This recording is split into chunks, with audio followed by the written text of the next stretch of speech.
and welcome to Ginger Welsh Allotments. I am Bethan and I hope you are all well. Today I'm going to recap on a couple of things I've said in previous vlogs. I'm going to do this and I'm going to do that. And I'm going to show you where I'm up to with the projects that I said I'm going to do this. For example, my apple tree, I said I was going to get the tree surgeon in and he's been in. So I'll show you what it's looking like now. Now, about 9 weeks ago, I said I was going to pollard my apple tree because in the summer, the apples, it crops really well, but the apples are no good at all. They have maggots in them, or they go brown and sort of have like white little pustules on them. So I was a bit concerned about the state of the apple tree. So I was going to pollard it back really hard to try and rejuvenate it into giving us better apples. And I strolled out here with my saw and I looked up and I went, it's a bit bigger than I first thought. So I was going to get the tree surgeon. So the tree surgeon's been in and it's gone from looking like this, insert photo here, to this. As you can see, he's taken a lot of height off it, as well as a lot of the width, and I'm really glad he has because it's more manageable now. The trouble I was having was branches were getting an awful lot of apples on a branch, and instead of being able to cut away 2 or 3 to leave 2 good apples grow on, I couldn't reach them, so I had to just leave them all and hope that they came right. So hopefully this year now it'll be a bit more manageable for me to get to on a ladder. The other thing I've done around the house, or the garden rather, is remove my grapevine. So my grapevine was there, my gooseberries were there, and now what's left for me to do is to bring this border out a bit and put in a flower bed. Just before I pop over to the allotment, I thought I'd show you that I've planted Jerusalem artichokes in these 2 large pots, and in the smaller pot is some ginger. And I also wanted to show you my tulips have come out, so they're adding a lovely splash of colour. The other day we had 2 days of sunshine and they opened and looked lovely, and since then it's gone murky and rainy and misty and horrible again. So at least we had 2 days where the tulips were fully opened. The last thing I wanted to show you before we head over to the allotment is my potatoes. My first earlies are starting to show some shoots coming up. Not all of them are as prominent as this one. Some of them you can just see a sort of like protrusion of the soil, but the leaves haven't actually come out yet. This one here you can see again that the leaves are poking through. So that's great, and they've only been in about 2 weeks, so they're growing regardless of this poor weather, which is a good thing. I'll have to plant my second earlies and main crops soon, and maybe I'll show you that when I'm doing it. But now we'll head over to the allotment and see what's occurring. Hello, I'm now over on the plot, and behind me you can see my husband's actually done my water butts. He's connected it all up, so I'll show you what he's done. So here are the lovely pallets with the water butt sitting on top, and then the guttering attached to the shed. And he's told me that he's going to have the tallest one filtering into the lowest one, rather than the guttering going into both of them. So he needs to get a connector which should sit on the taps at the bottom, and then when one fills up, the overflow should go into the other one. So hopefully I'll get some rainwater and I won't have to lump so much water over here in the summer, which will be great. And another thing he did when he was over here, which I didn't know about, and it was a lovely surprise, was he put this piping in here to keep my bamboo canes in. So if anyone's looking for an idea, that's what you can do with some leftover drain pipe. Keep your bamboo canes on the side of your shed. As you can see, there's one more there, so I might put another one on the back. My fruit bushes are beginning to get greenery on them, which is a very encouraging sign. I haven't actually showed you my onions yet because they've always been covered over with the fleece, but I dropped the fleece the other day because I was getting a little bit concerned that although the fleece was keeping the frost off, it was also giving a good habitat for bugs and things. So I thought, oh, I'll drop the fleece, and I don't think frost is that bad for onions, garlic and broad beans. Here's the garlic patch. Looks to me like it's going okay.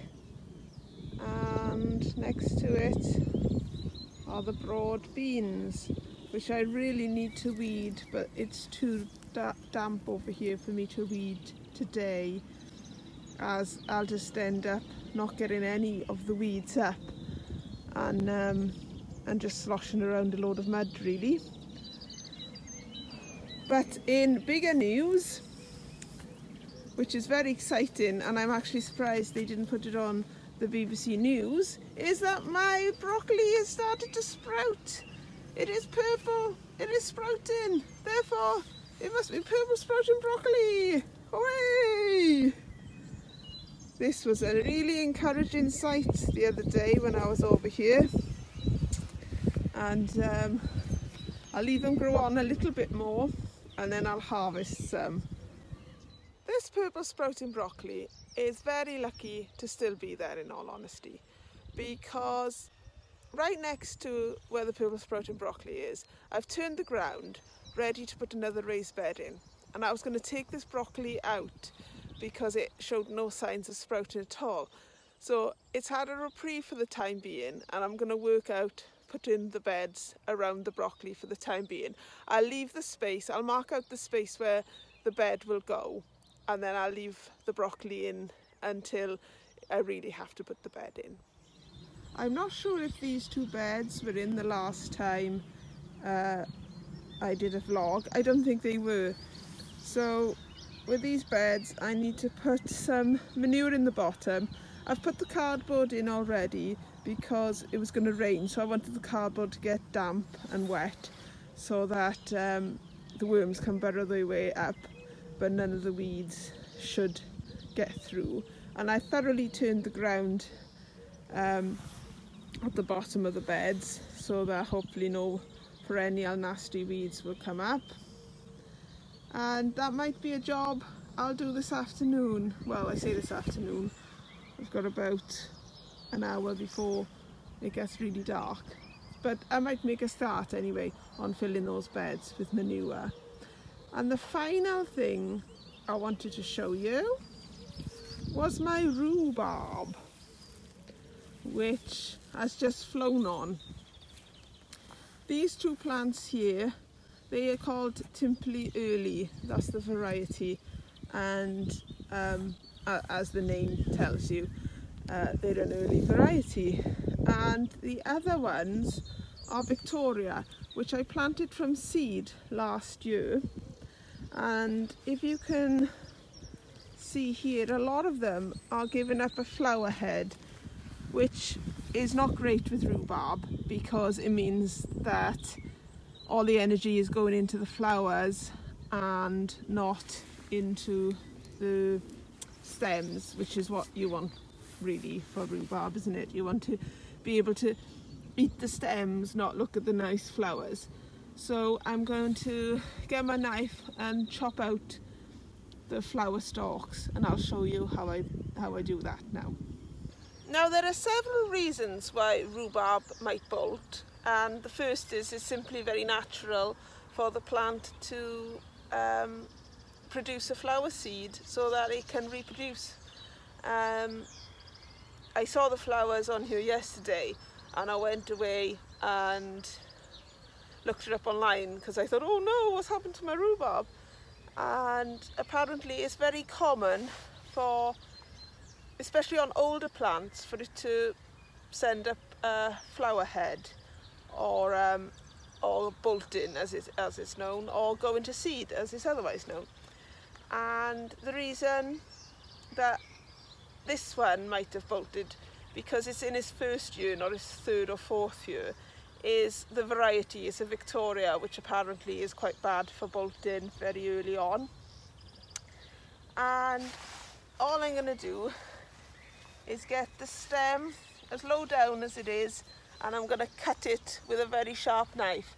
The reason you cut it is it might be thicker and hardier than the stems, as when you harvest rhubarb you should pull the stems away, not cut the stems away.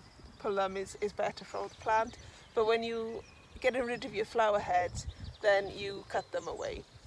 So I'm just going to take a knife and cut it at the base.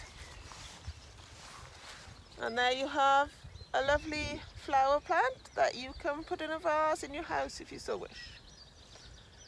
So I just wanted to show you a close-up of me cutting it, just in case you didn't catch it the first time round.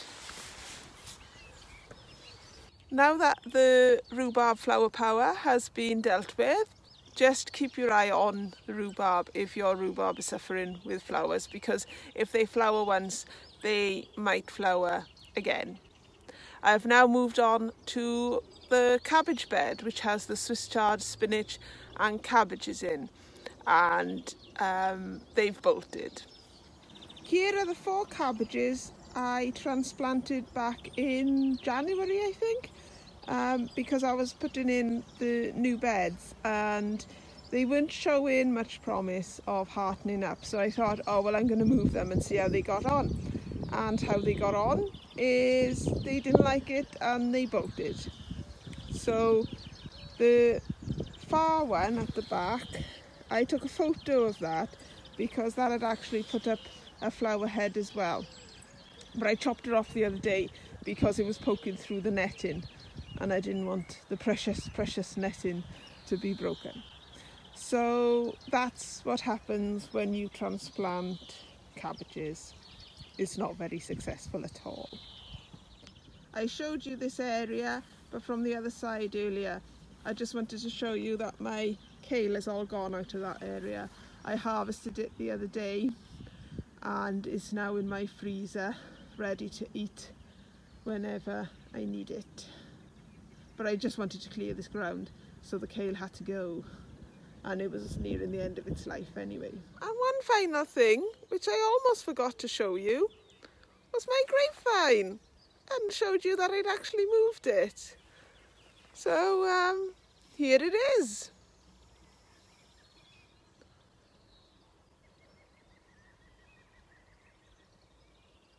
Hopefully we'll get loads of fruit from it this year. But that's it from me today, as I've gone on quite enough now and it's time for me to go home really. I've spent so long doing this vlog that no work has got done at all, which isn't very good at all. So all I can say is catch you next time and lovely job!